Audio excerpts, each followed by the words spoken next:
Hi there, I'm Stan Baker, one of the hosts of Circle Forum, along with Shelley Steele and Steve Young. In this episode, we discuss some tips for teachers on how to focus on student attendance throughout the school year.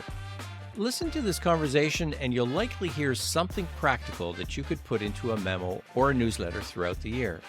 It's important to learn and understand more about specific attendance tips and to develop connections with your students.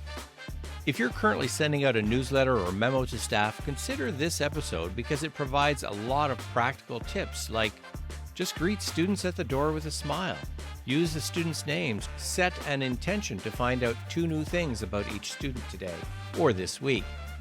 At the end of this episode, be sure to visit our website, www.restorative.ca, where you can find free restorative resources. If you enjoy this episode, be sure to subscribe on YouTube. Now, let's head over to this discussion with Shelley, Steve, and me, Stan.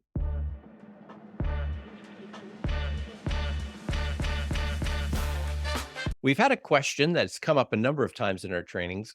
Could you come up with some tips, like one a month for a memo to staff on student attendance? One that we talk about quite often is be ready to greet students, whether that's at your door or at another location in the school.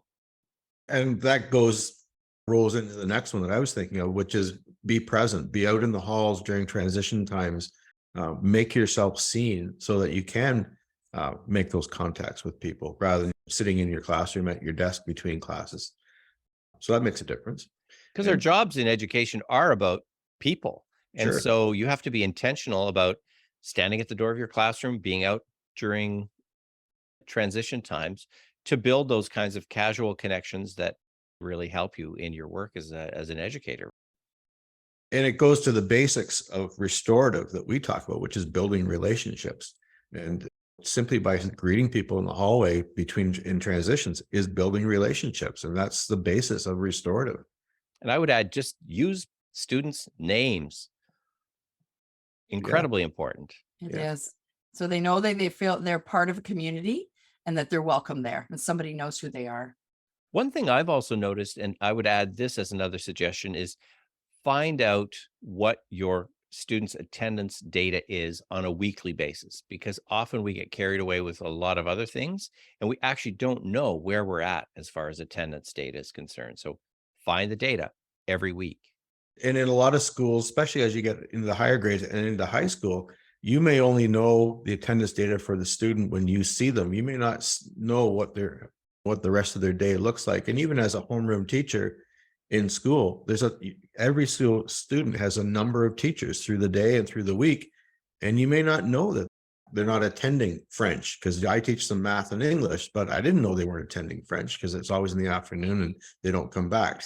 So it is important to check more frequently, and so you can start to intervene more frequently. Another one that we know is very important and is often a barrier for students that are coming back after an absence or a deterrent, is that they're not welcomed back when they've been absent, that they don't receive a welcoming response by the adults in the building after an absence. So we would encourage people to be welcoming. Not welcoming, of course, puts somebody into a blaming position. And you could operate from a punitive point of view as opposed to a relational or restorative point of view. Welcome first. You can talk about some of the reasons behind or some of the work that needs to be caught up on later. But first, you got to be welcoming. We always talk about sarcasm and don't use sarcasm. And for some kids, it's funny, but for a lot of kids, it isn't. So when a student comes back and the teacher says, "Oh, hey, thanks for joining us," that's a sarcastic way of welcoming them. For some, it's like, holy cow, that wasn't a very nice thing to say. I was going to say the other way you can be very non-welcoming is to not say anything at all. Mm-hmm. A student comes back to class after 2 or 3 days, they walk in, they sit down, and you don't acknowledge them at all. You just continue on with the lesson, keep talking, and they don't even feel like they've been missed. And so how do I feel welcome? I don't even know I'm back.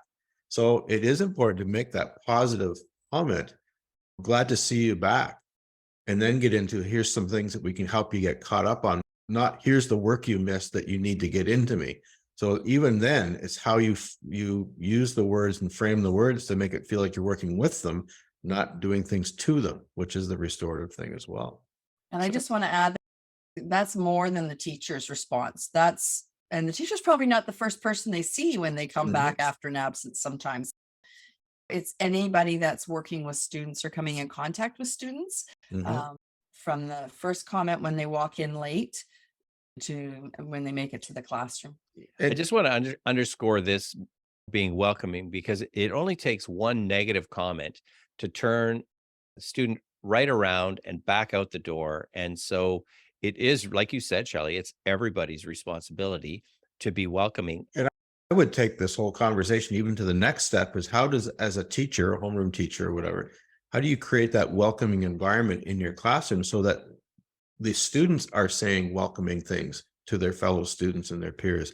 Because as a teacher, I can be as welcoming as possible and really embrace them coming in. But then a couple of students may say something to them that puts them off. And now all of a sudden they're not attending because of how the other students are treating them. So how do we, as the adults in the building, create a classroom environment that's welcoming so that the students are saying welcoming things to their peers? And that's a tougher thing. That takes a bit of work. But as we keep saying, everyone needs to be welcoming, and everyone includes their peers and their fellow students. When we talk about student attendance, we usually will get around to talking about the parents' role in that and having the parents feel part of the community as well. And that's where sunshine calls can go a long way with making parents feel connected to the school. Especially at the elementary level and the primary grades. Parents are the number one influencer, if you will, for whether or not kids are going to be at school or not. And so building that positive connection with them when things are going okay, there's nothing going wrong, to just build that connection is absolutely essential. And I would even go further, even into high school. It's become the thing that kids are in high school, they're more responsible. They're responsible for their own attendance and getting their work done. And teachers haven't traditionally communicated as much with parents in high school as they might have in elementary. But I would also say that high school teachers, grade 10, 11, 12 teachers who are making those sunshine calls too, that may go a long way as well. But when it comes to those attendance issues and they're struggling, then those calls can have a positive effect. Again, it still shows the parent that, geez, my kid's 17 years old and the school is still calling to tell me about the marvelous things they're doing. They are still on board with education. It's not let them go, they're adults, because they're not adults. I think it's important too to find out one or two things about each of your students, particularly those who are at risk of being chronically absent, so that you have something that you can connect with them about. Could be that they have a pet, could be that they have a similar interest, it could be that they're also interested in a particular sport, but find out at least one thing about each of your students, and that will actually positively impact attendance.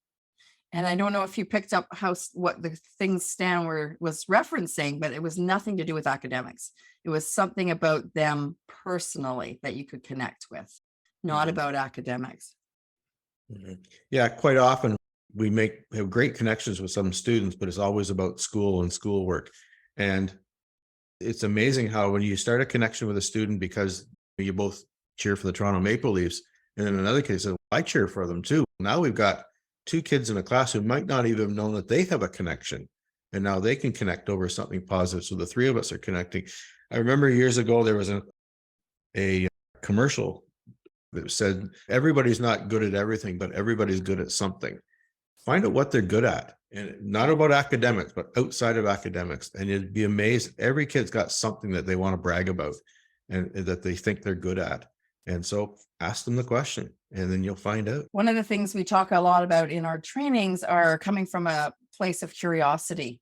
And that's in life, but this is particularly powerful with students. If they feel that they have something to teach you and you can ask questions and learn from them, again, you're making a connection, you're building a relationship with them, and it's going to make them want to be at school more, that they've got something to teach you and share with you.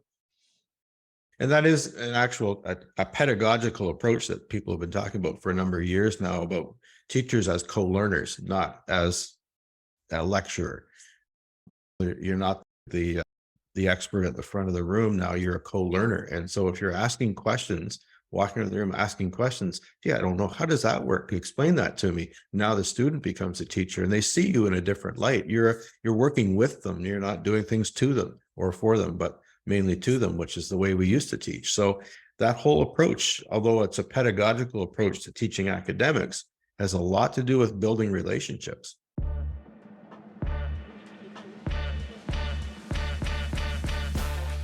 While we didn't come up with an exhaustive list of things to communicate to staff about attendance, we came up with what I think is a good start. Setting up and maintaining a welcoming atmosphere in your school and your classroom helps to support student attendance. Find out more about our work at www.restorative.ca. Email me, stan@restorative.ca, and let's make attendance a regular part of our staff conversations at school throughout the school year.